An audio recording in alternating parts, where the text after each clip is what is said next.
This is the Go Office 2013 textbook, and we are on Excel, Chapter 2, Project 2A, page 371. I've already opened a blank book in Excel, blank workbook in Excel, and what we need to do is we need to go to our File tab and open, and let's go to our computer. Let's go to the Excel Chapter 2 Student Data Files, and there should be a file out there called 2A Tree Inventory. Let's open that up.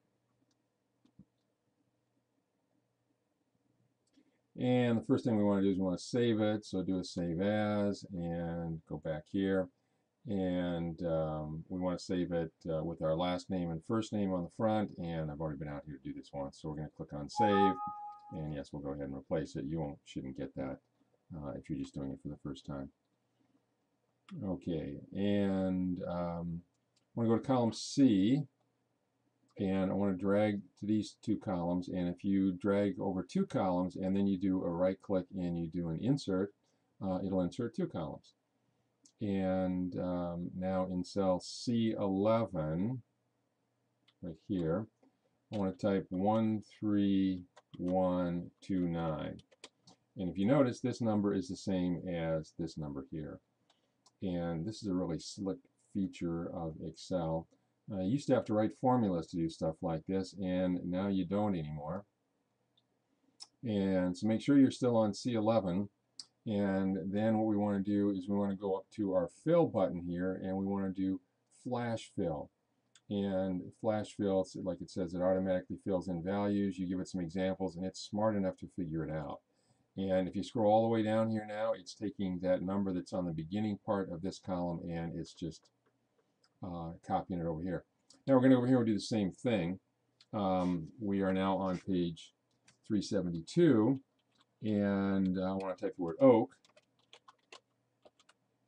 So what I'm doing here is I'm just trying to split this up into two columns, and sometimes you need to do stuff like that to make it easier to sort or filter or whatever.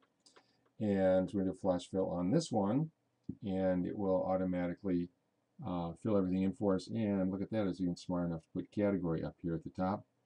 And now what I want to do is I want to delete column B. So just go up here and right click and choose delete. And I think we need to put a column up here. Yes, in B10 we need to put item number. And hit enter. And we want to go to column C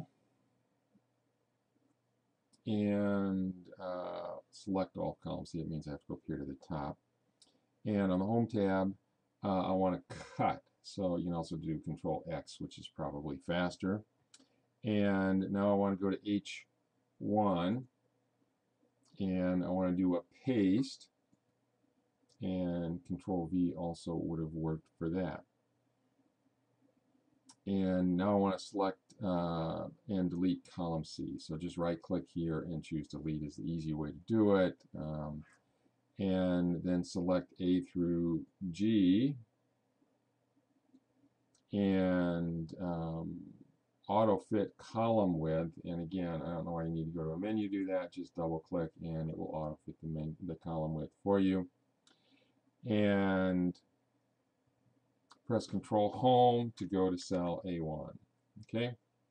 And now I want to merge and center that across columns A through G. I'm sorry, A through H. You must be planning on putting something in column H later. And I want a title style. That's on your styles group up here. If your monitor has lower resolution, you probably won't see all this stuff, but there will be something called cell styles, and choose total. And we want to also merge and center. That's kind of a common thing to do in all of these assignments. I want to select this, and I want to merge and center that, and I want to make that heading 1 style. So let's go here and choose heading 1. And now I want to go to page 373. We're going to use the sum and the average functions. I want to go to B4, which is right here. And I want to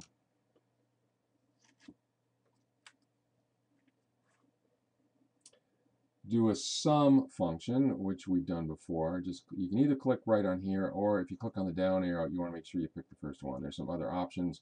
If you just click on the arrow here, by default you get sum, but since we're not next to any numbers, it doesn't know what we're supposed to sum, and so I need to tell it. And it says type the range A11 to A39. Well, I'm going to just drag the mouse over A11 to A39, which I think may be easier to do. And it will put that text in there for me as the argument to the sum function. And now I'm flipping over to page 374, and we want to hit the enter key and to complete that. And you should have number 3022 there. That's a sum of everything in column A. And now I want to do a similar thing for the average. Click on this, and I'm going to do a little different from the way they do it in the book. The easy way is to go up here and do average, and I want the average retail price is what we're talking about here. So I want to select all of these numbers, and it says D11 to D39, and hit enter. And our number now should match, if we can see what's in the book, should be 107.89, and it is. We want the median price here. Now, if you go over here, median is not on the list. Okay, so we're going to have to go to our formulas tab up here, and that is a statistical function. And so we have to go to more functions here and do statistical, and they're alphabetical. And I want median. Median is the middle one if I line them all up from highest to smallest. And the range that I want to find the median of is D11 to D39. I can type that in, or again, I can drag the mouse over D11 to D39.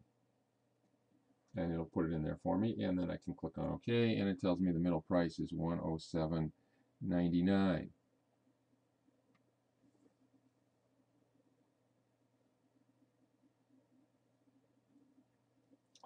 And that is brings us to the middle of page 375. Now we're on activity 2.05, and we're going to use the min for minimum and max for maximum functions. And I want to go to B7 for lowest price here, and they tell you to go to the formulas tab and functions, but you know what? That's one of the easy ones.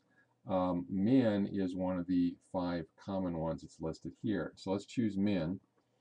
And what I want for price, now it assumes that because I'm right under this list of numbers that that's what I want, but that's not what I want. So I can ignore that, and as long as that's still selected with gray, I can drag the mouse over all of this stuff here, and I will get, and then scroll up just to check and make sure, and then hit the enter key, and it'll give you the minimum price. And now down here I want to do the same thing but with the maximum function. And again, it thinks I want the max of those, but I don't. So let's just drag the mouse over all of these numbers here and hit enter.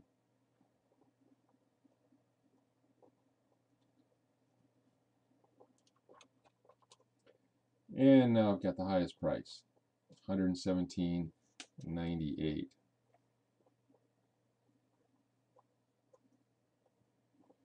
And now I want to point to B4, which is this number right here. And it's bigger than 1,000, so I want to put a comma in it to make it easier to read. But when you do that, it automatically puts 2 decimal places in too. So let's decrease that twice. Click on the decrease decimal button. And then I want to select these. And these are all dollar values. And so I want the accounting format for that, which is this $ right here in the number formatting group. And so now our screen should look like it does on the top of page 376. And now we're going to go on to objective 2, moving data and resolving the error messages. I want to select all of column E here. So go to the top here and get the fat black arrow pointing down. And I want to set the width to 50 pixels, and which is really narrow. And what it's going to do is select the range from A4 to B8. A4 to B8 is this range right here.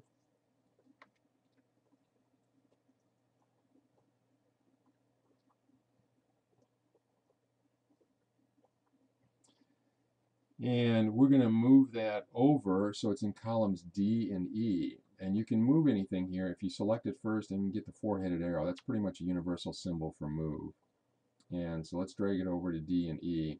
And now the numbers here, I get pound signs, and a pound sign, or a bunch of pound signs, means that the column is not wide enough to display everything that I want.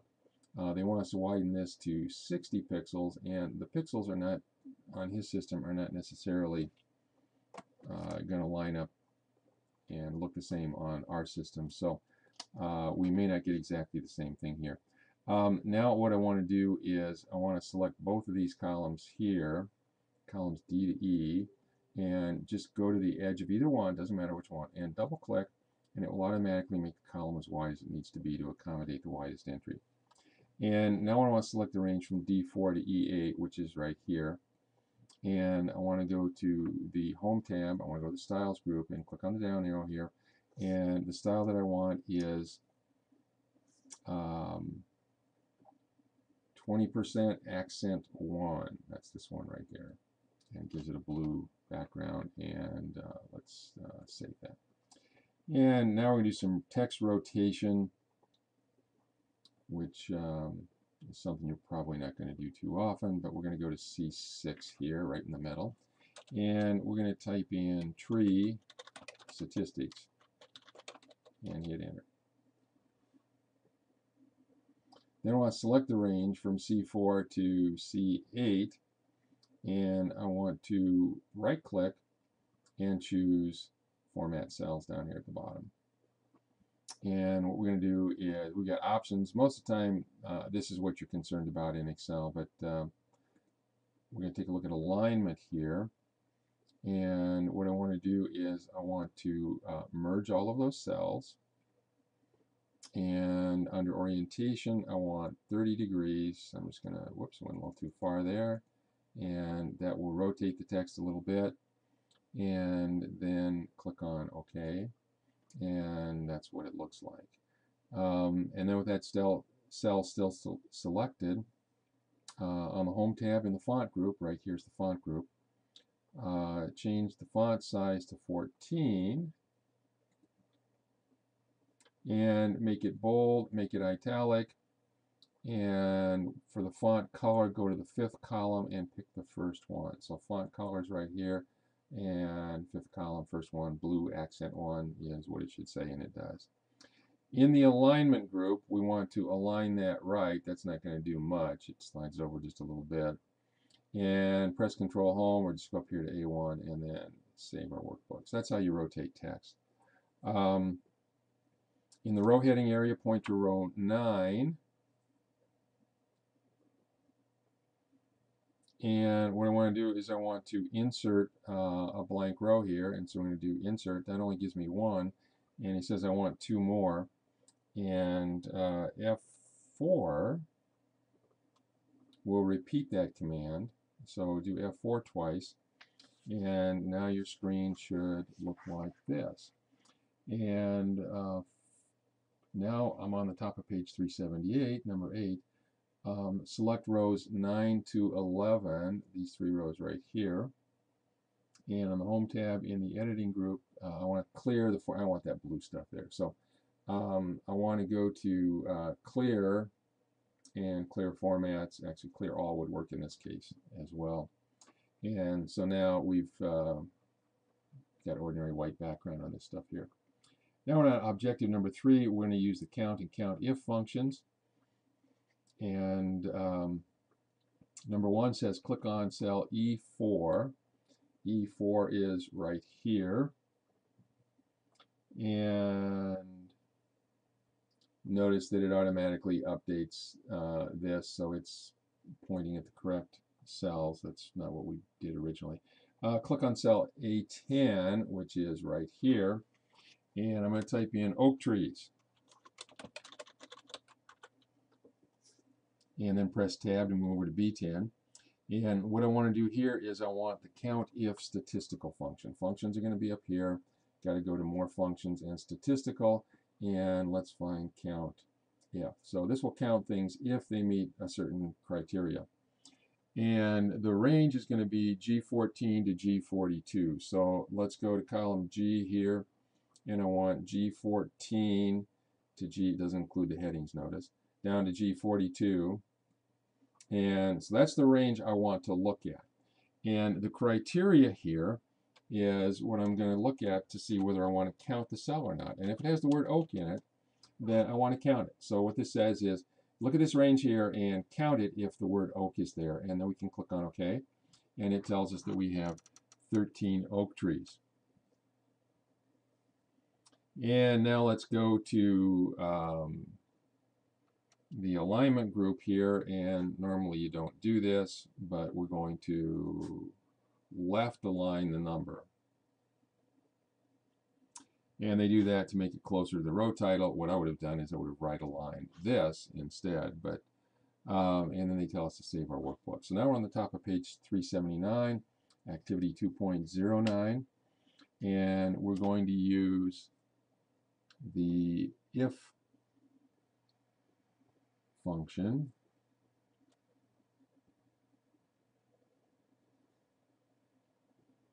And I want to go to H13, column H13 right here, and we're going to put stock level. And then in H14, press enter, I'll take you down to row 14. And on the formulas tab in the function library group, click logical. So let's go to formulas again and logical, and we want the if function. The if function allows us to make a decision about putting one of two different things in a cell. And they ask you to put this out of the way. And the logical test now is something that's true or false. Okay. And I want to know if A14 is less than, so just click on A14 and then type less than 75. And over here, I'll tell you if that's true or false. And it's false because 78 is not less than 75. And on the middle page 379, it shows you the other 5 comparison operators that we can use. So make sure you take a look at those. And then I want to go either tab or click down here. And if that's true, then I want to put the word order there. So I'm getting low on my inventory. And if it's false, I want to put OK. And notice when I tab out of there or click out of there, it puts quotation marks around it. And then I want to click OK. And it should tell me that I'm OK on this golden oak tree. And now I want to use the fill handle, though, which is that little black plus sign, and go over here and scroll all the way down to there.